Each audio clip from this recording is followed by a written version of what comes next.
c'est François Beauchemin qui est choisi pour tenter de prendre cet engagement. Il est remporté par les boxeurs de Bordeaux. L'arrière vient s'asseoir directement derrière l'ailier de Grenoble. Donc ça enlève une option et encore une fois une chance de marquer. Avec ce tir lointain de Hamonic. Et le premier arrêt de cette partie, il est pour Matija Pintaric. Première occasion pour les boxeurs de Bordeaux qui rentrent bien pour l'instant dans ce match. Nous n'en sommes qu'aux prémices de cette partie. Et c'est intéressant ce qu'il montre. Oui, on a vu un turnover et puis ensuite une passe à l'arrière. Et on voit tout de suite un lancer avec immédiatement un voile et un joueur au rebond. Attention, peut-être une nouvelle occasion. Encore avec une chance de marquer. En pivot, voilà, qui est arrêté par Matija Pintaric. Allez, Caudry. Oh, attention, encore une erreur grossière, la feinte. Oh, le tir enchaîné, que c'était bien fait. Et finalement, c'est arrêté par Matija Pintaric. Énorme occasion pour les boxeurs de Bordeaux. On voit le troisième homme là qui contre bien le palais. Ça lui permet d'avoir une belle chance de marquer. Et Baptiste Bruch. Encore une fois, une sortie de zone mal effectuée. Ah, on a décidé de jouer derrière la défensive. Attention, oui, la passe au deuxième. Oh, il s'est parfaitement décalé là-dessus. Quentin Papillon pour venir annihiler cette grosse occasion grenobloise. On en reste là pour l'instant, 0-0. Ce sont les gardiens qui prennent le dessus. On en parlait tout à l'heure, la volonté de Bordeaux de s'asseoir derrière l'ailier. Là, l'ailier a étiré le jeu immédiatement, ce qui a permis un 2 contre 1. L'intensité qui est en train de monter d'un cran. Oui, les Grenoblois qui ont besoin de rentrer dans cette rencontre, qui le font savoir aussi physiquement. Oh, attention avec ce palais qui a été récupéré, c'est un face-à-face. C'est le but. Et il est trompé finalement, Quentin Papillon. C'est Nicolas Deschamps qui a surpris tout le monde pour finalement donner ce petit but d'avance aux Brûleurs de Loup de Grenoble. 1-0. Deschamps en profite pour aller défier Papillon. Une belle feinte côté, pour partir côté revers. Et c'est 1-0. Situation de regroupe avec un changement un peu délicat de Grenoble qui amène certainement peut-être une chance de marquer. Oui, passe pour Nikita Jeffalovs qui contraint Pintaric de faire un bel arrêt là du bout du patin. Grosse occasion, c'est la plus grosse occasion depuis le début de cette deuxième période, la première pour les boxeurs. On va voir, regardez, là on attend pour un lancer, là c'est pas bien mis, alors là on attend la position. Et pour l'instant l'équipe de Bordeaux n'arrive pas à créer des contre-attaques au moins en égal. Oh, une belle passe là-dessus avec le lancer de Enzo Cari qui a tenté côté court. C'est passé à côté, énorme occasion.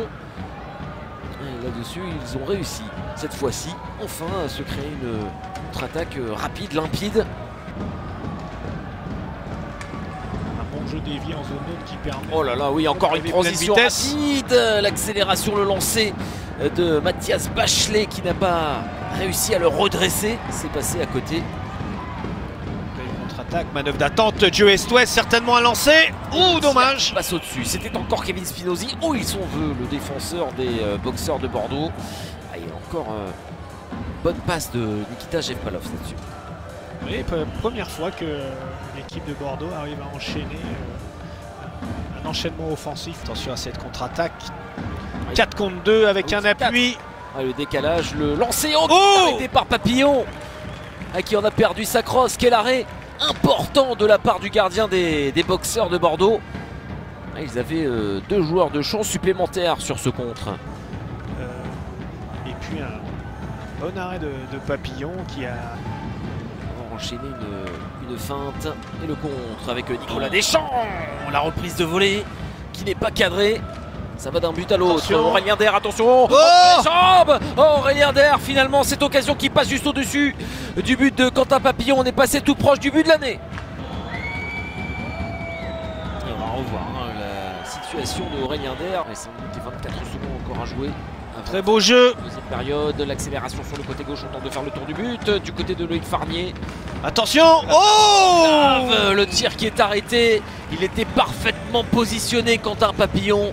Correctement le joueur en haut, regardez bien, le palais va derrière. Là on tourne pas les têtes, on communique pas et ça fait un lancer dans l'enclave. À ce moment-là.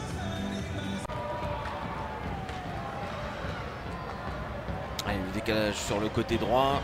tentative de 1-2, finalement Mallet qui était bien positionné. Mais très bon repli à défensif. ce contre, à ce face-à-face. Et quel arrêt! Oh, Beauchemin qui perd son duel face à Quentin Papillon. Il l'a tenté entre les jambes. Et c'est finalement le gardien des boxeurs de Bordeaux qui vient faire un arrêt peut-être le plus important de la rencontre. Un arrêt très important s'il permet de rester à 1-0 peut-être à la fin de ce deuxième tiers. Attention, peut-être encore une chance là. Oh, attention, le tir et Pintaric qui vient faire un arrêt. Oh, Pintaric qui répond à Quentin Papillon. Ces deux gardiens sont fabuleux. Et derrière, oh, ça vient brasser un petit peu. Mais quelle séquence, quel spectacle ici à Mériadeck. D'égaliser dans cette rencontre. Allez, ils sont bien installés.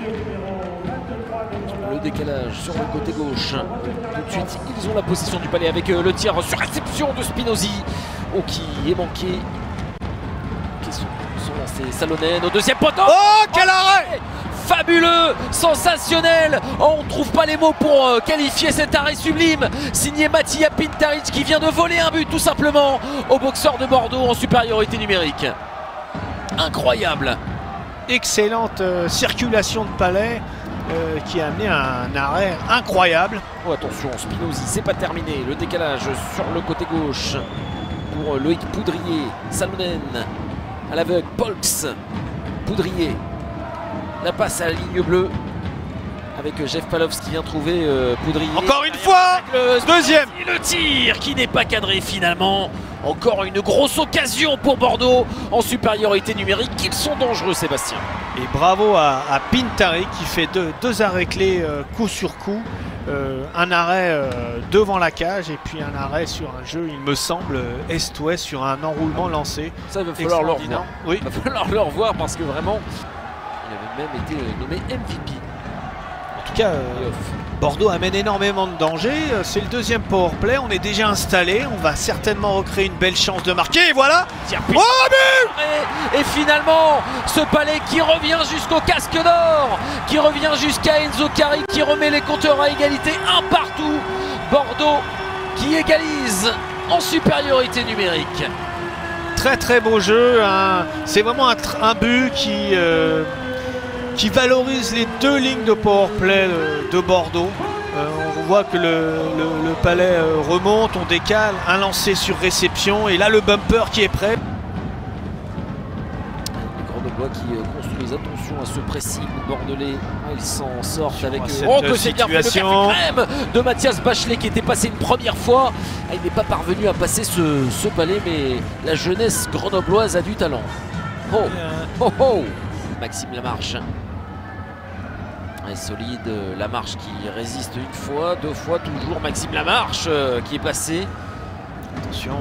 Et qui redonne le palais à l'adversaire. En l'occurrence Alexis Mineur. Oh, attention à cette erreur. La petite passe devant le but. Il y a Valtonen. Il n'est pas parvenu à faire ce qu'il voulait. Et c'est arrêté par Pintaric. Quelle erreur de la défense grenobloise. Oui, un turnover, on s'est retrouvé avec Hardy et Biner sur la même paire. Bien positionné là, Beauchemin, avec Christophe Boivin. Oui, un rush, attention, 2 contre 2. Les attaquants de Boivin qui lance, ça a été bloqué. Oh, il était venu faire le ménage, Alexandre Mallet, pour venir ouvrir la voie à Christophe Boivin. Petit manque d'activité sur le repli défensif des trois attaquants de Bordeaux. Regardez bien, ils regardent derrière eux pour voir un retour, mais du coup on n'amène pas un surnombre défensif, ça a libéré l'axe. Étirement des joueurs de Grenoble, là, Attention, oh, peut-être une pénalité. Oui, le bras de l'arbitre qui est levé. Oh, il va récolter une pénalité là-dessus. Alexandre Mallet qui était parvenu à faire une différence magnifique avec ce changement de direction. Avec face-off gagné par Bordeaux. On essaye de gagner du temps. Et oui, et ils ont tout de suite la possession là, avec Boivin qui se remet en fond de territoire. Encore une fois, Bordeaux très agressif sur leur piqué. On mange du temps, il reste très peu de secondes. On lance dans l'arrondi. Ça se terminera sur un partout. Oui. On va avoir droit à des prolongations dans cette rencontre entre Bordeaux et Grenoble. Et oui, c'est monté crescendo au niveau de l'intensité dans cette rencontre et elle est à son comble avant de démarrer ces prolongations. avec un avantage conséquent pour Grenoble, puisqu'ils vont jouer avec un joueur de champ supplémentaire cette prolongation. Et on voulait carrément engager en... Attention, Caillardi qui a fait la différence, lancé, le joueur est au voile. Attention, et l'arrêt de Papillon derrière, ça a été repris. Ouh, et c'est un but qui est annoncé par l'arbitre. Victoire des Brûleurs de Loup de Grenoble. Dans les prolongations, ça va sûrement être revu. Mais ils sont parvenus à faire la différence, les Brûleurs de Loup. Mais alors là, il y aura peut-être un... Oui, attendons, le match n'est peut-être pas terminé. En tout cas, très bon travail de Treille devant la cage. Le Palais reste libre. En tout cas, il n'a jamais été arrêté. Les arbitres que sont Philippe Guillaume Bach, but Guillaume Martin, Cyril Debuche et Adrien Hernet qui ont estimé donc que le Palais était jouable. Olivier Guimet demande un challenge. Donc le but sera revisionné. Olivier Guimet a raison, il ne risque rien de toute façon. Le match est terminé. Dernier challenge demandé par Olivier Guimet. Ah, le but qui est refusé. Le but qui est refusé. Finalement, obstruction de Sacha Treille et donc peut-être pénalité. Peut-être pénalité. Je vous avouerai que là, je suis un peu incroyable, surpris, mais tant mieux. Ça nous rajoute 3 minutes. Voilà, c'est ça.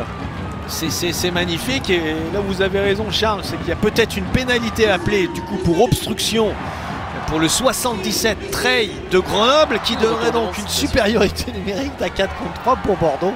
Non mais c'est dingue. Et bravo à Olivier Guimet d'avoir eu la présence d'esprit de demander un challenge. Et donc une révision de la décision. Et oui, puis là il y a Boivin, plus de cela aussi. On peut parler. Et voilà les buts. Cette fois-ci, oui. Fin du match. Validé ce but. Oh la célébration incroyable derrière de François Beauchemin qui vient donner la victoire aux Brûleurs de Loup de Grenoble. Oui, ce but est validé. Et après que de retournement de situation, et bien finalement ce sont les Brûleurs de Loup de Grenoble qui repartent avec la victoire. Regardez la mobilité de Hardy. Et là, problème de marquage et un but sur réception. Magnifique but. Ah, il a fait signe. Il a fait signe que le but est validé cette fois-ci. Les leaders incontestés de cette Cinéaire Glace Ligue Magnus qui continuent d'accroître leur avance. Victoire 2-1 des Brûleurs de Loup de Grenoble sur la glace des Boxers de Bordeaux. Quel match!